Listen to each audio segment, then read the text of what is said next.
Bersabarlah kalian bersama Allah Subhanahu wa ta'ala. Karena memang di dalam Al-Quran Allah berfirman, wasta'inu bisabri wassalah, minta tolonglah kalian kepada Allah dengan sabar dan mengerjakan salat. Wantabhu lahu, jadilah engkau orang-orang yang sadar. Wala takfilu anhu, janganlah engkau menjadi orang yang lalai terhadap Allah Subhanahu wa ta'ala. Minggu kemarin nasihat-nasihat atau rumus-rumus yang disampaikan oleh Syekh Abdul Qadir Jalani sudah kita sampaikan tentang keadaan diri seseorang, kemudian tentang keadaan martabat atau tingkatan diri seseorang. Dari dirinya amaratum bisu, kalau dia bisa mampu merubah dirinya dari amaratum bisu, naiklah dia kepada lawamah. Kalau dia sudah mampu merubah dirinya dari lawamah, naiklah dia kepada nafsu yang disebut dengan malhamah.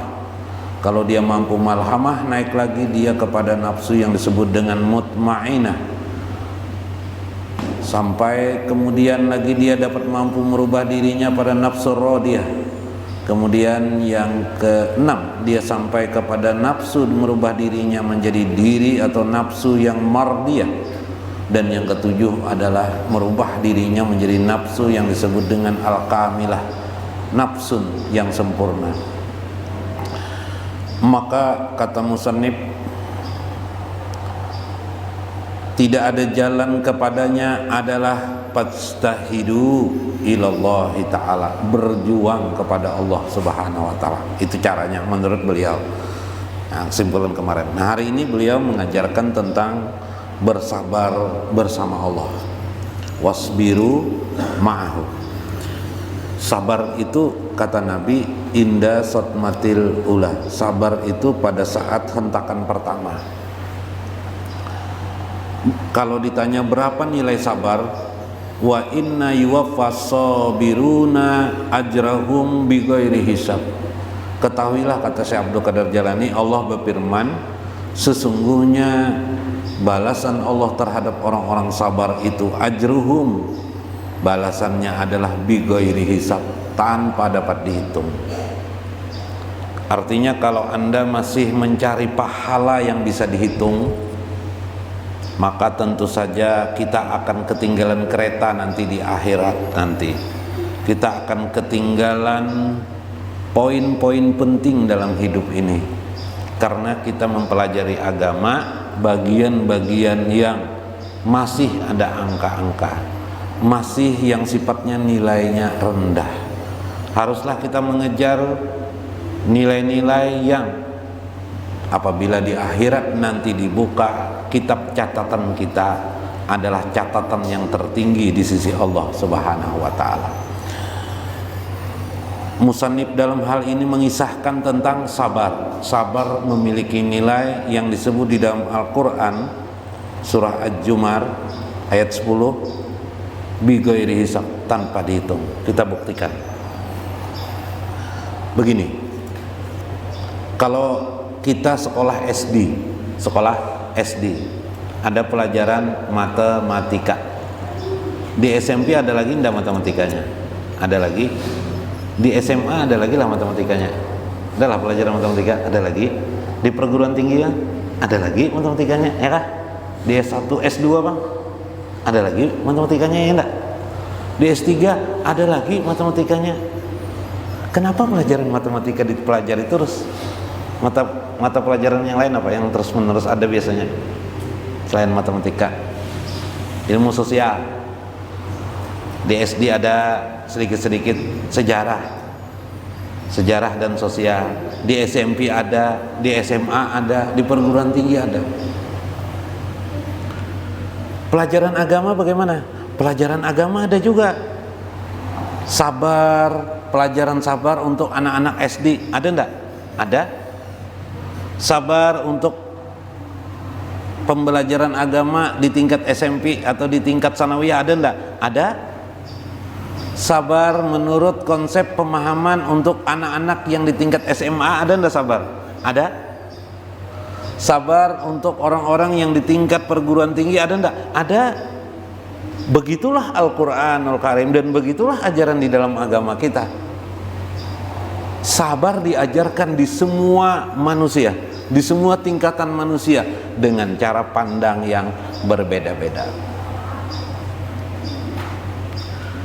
Kalau ibu bapak mengajari anak ibu bapak sabar, kata Syekh Abdul Qadir Jalani, pada tingkat anak yang masih SD, kira-kira bagaimana sabar yang Anda ajarkan kepada anak Anda? Anda akan berkata, nak sabar ya nak lah, nanti kalau abah ada rezeki, kalau ada ayah rezeki, nanti ayah belikan mainan itu, ya kan? Saat ini ayah belum ada rezeki. Maka si anak waktu itu memahami makna sabar itu apa? Anak memahami makna sabar itu sesuatu yang sifatnya menahan diri. Iyalah, menahan diri aja. Jadi kitanya kalau ayahnya berkata nanti sabar ya nak, maka si anak akan berpikir menahan dirinya dari sesuatu kehendak yang nanti dijanjikan oleh abahnya akan ada waktunya, ada waktu yang indah baginya, itu kan? Ada waktunya nanti ayahnya akan membelikan mainan itu. Iyalah, sabar pertama.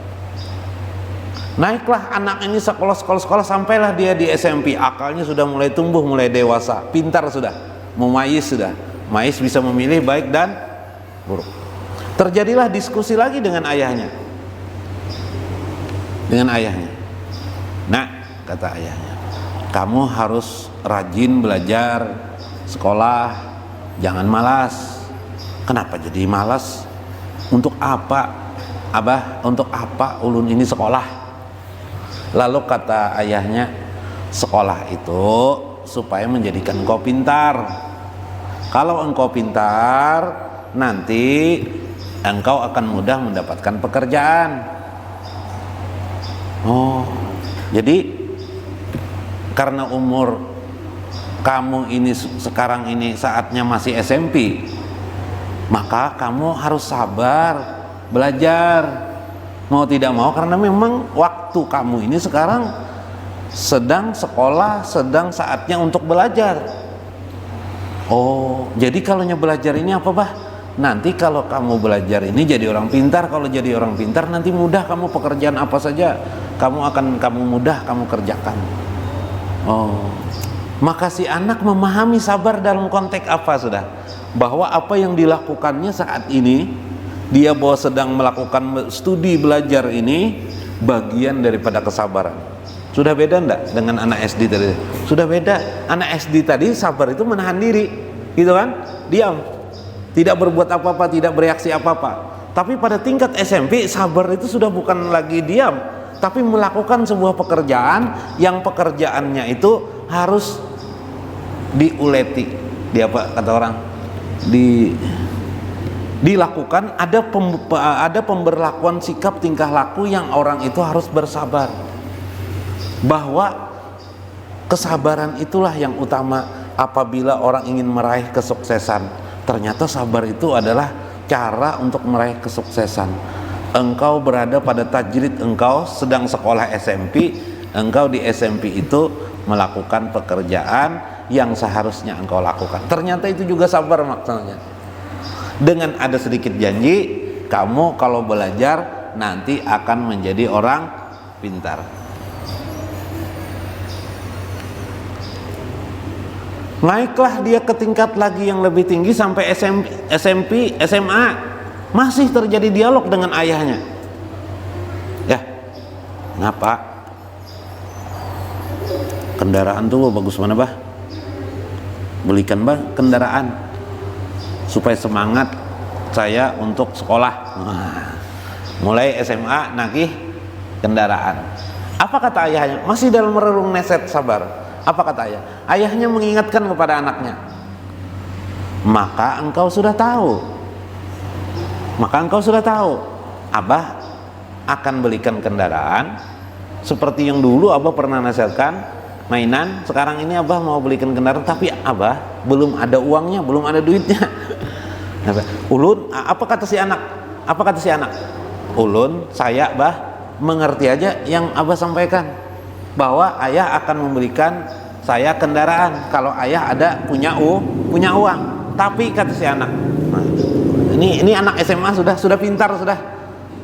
Tapi kata anak, ulun saya ingin hanya memberitahukan kepada ayah keinginan ulun ini pengen punya kendaraan. Wow, apa yang dirasakan oleh ayahnya ketika itu? Oh, anakku berarti sudah mengerti dengan ayah, ya kah? Mengerti enggak? Pengen enggak punya anak seperti itu? Berarti anak sudah bisa mengamalkan sabar tingkat pertama, sabar tingkat kedua. Sekarang sabar di tingkat ketiga. Dia punya keinginan masih, tapi dia sadar keinginannya itu tidak selalu mesti harus dapat ditunaikan oleh orang tuanya. Dia berkata kepada ayahnya, saya hanya memberitahukan ayah, tapi insya Allah dalam beberapa tahun nanti setelah ulun sekolah lulus, ulun akan bekerja. Kalau ayah tidak bisa membelikan kendaraan, ulun sendiri, saya sendiri yang nanti akan beli kendaraan. Sabar yang ketiga sudah. Ada sebuah peralihan dari menunggu orang lain, dua, berperilaku sabar. SMA berperilaku sabar, tapi ada pengalihan beban dari beban orang tua kepada beban diri sendiri. Dewasa enggak sudah? Dewasa sudah. Kalau sudah tingkat perguruan tinggi, tidak ada huruf, tidak ada suara lagi. Tidak ada komunikasi dengan ayah. Di tingkat perguruan tinggi dia cari, kalau bisa dia cari uang sendiri sambil bekerja, mungkin sambil kuliah dia. Banyak kan begitu enggak? Dia sudah menjalani hidup sabar. Dia tidak memaksa-maksa orang tuanya. Ya, sekolahkan saya ke fakultas kedokteran. Tahu dia ayahnya tidak mampu, masa dia ngomong seperti itu? Ya enggak? Kalau dia ingin sekolah kedokteran, dia akan cari beasiswa sendiri. Ya enggak? Karena dia sudah mengerti, menyelami makna sabar itu. Di tingkatan dia sudah perguruan tinggi atau lulus SMA. Mungkin dia akan melakukan pilihan-pilihan sambil bekerja kuliah, atau dia melakukan pilihan bekerja saja dulu, nanti kuliahnya. Tapi dia sudah berbentuk perilaku langsung. Bahkan jika dia mendapatkan rezeki dengan pekerjaannya tuh, boleh jadi bukan dia yang beli kendaraan, dilihatnya kendaraan ayahnya sudah, mungkin maaf, sudah agak ya sudah agak apa sudah agak buruk kan, sudah berapa tahun, dia malah memilih untuk membelikan kendaraan untuk ayahnya, justru dia tidak membeli untuk kendaraan untuk dirinya. Subhanallah, hebat kelak. Kenapa jadi hebat begitu? Karena tingkatan sabarnya sudah berbeda dengan anak SD, SMP, SMA. Ini dia di perguruan tinggi. Inilah sabar. Maka sabar itu ternyata, itulah mengapa sabar itu Allah mengatakan ajruhum, kami berikan kepada mereka pahalanya bigoirihi tanpa dihitung lagi. Kalau kita sabar seperti anak-anak, pakai angka enggak? Angkanya apa? Mainan, ya kah? Mainan. Nanti habis mainan kepingin mainan yang lain lagi kan? Naik. Kalau ingin sabar seperti tingkat SMP, silakan, enggak ada masalah. Tapi di SMP ada janji-janji masih, ya enggak? Harus melakoni sesuatu perbuatan. Di tingkat SMA mulai paham pengertian sabarnya. Sudah ada semangat sampai di perguruan tinggi, bahkan sabar itu menyelesaikan masalah dirinya maupun menyelesaikan orang di sekelilingnya. Subhanallah. Maka sabar di perguruan tinggi inilah yang dimaksud oleh Allah, ajruhum bighairi hisab. Dia akan mendapatkan pahala yang tidak terbatas banyaknya. Subhanallah.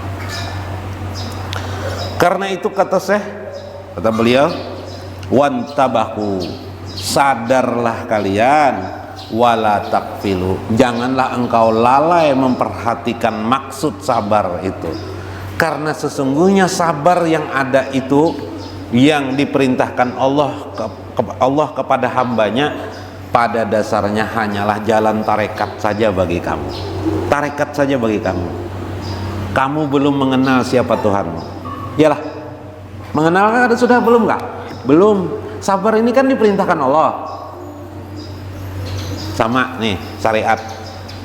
Syariat itu seperti apa? Sholat 5 waktu, ya kah? Berbuat baik kepada orang, syariat tuh. Bersikap lemah lembut kepada orang, beradab kepada orang yang lebih tua, pandai menghormati orang, itu syariat. Apalagi sedekah itu syariat, zakat itu syariat, sabar itu syariat. Tapi sabar itu sudah di batinnya. Tawakal itu syariat lah, syariat, tapi syariat sudah pada batin. Tapi namanya itu tarekat, jalan. Apalagi dalam hidup menolong orang lain itu syariat. Zakat itu syariat, haji itu syariat, semua itu syariat. Tapi pertanyaannya adalah, semua syariat-syariat tadi adalah aturan dari Allah Subhanahu wa Ta'ala untuk manusia. Kenapa kita hanya asik dengan peraturan-peraturan Allah? Kenapa kita tidak asik dengan siapa yang membuat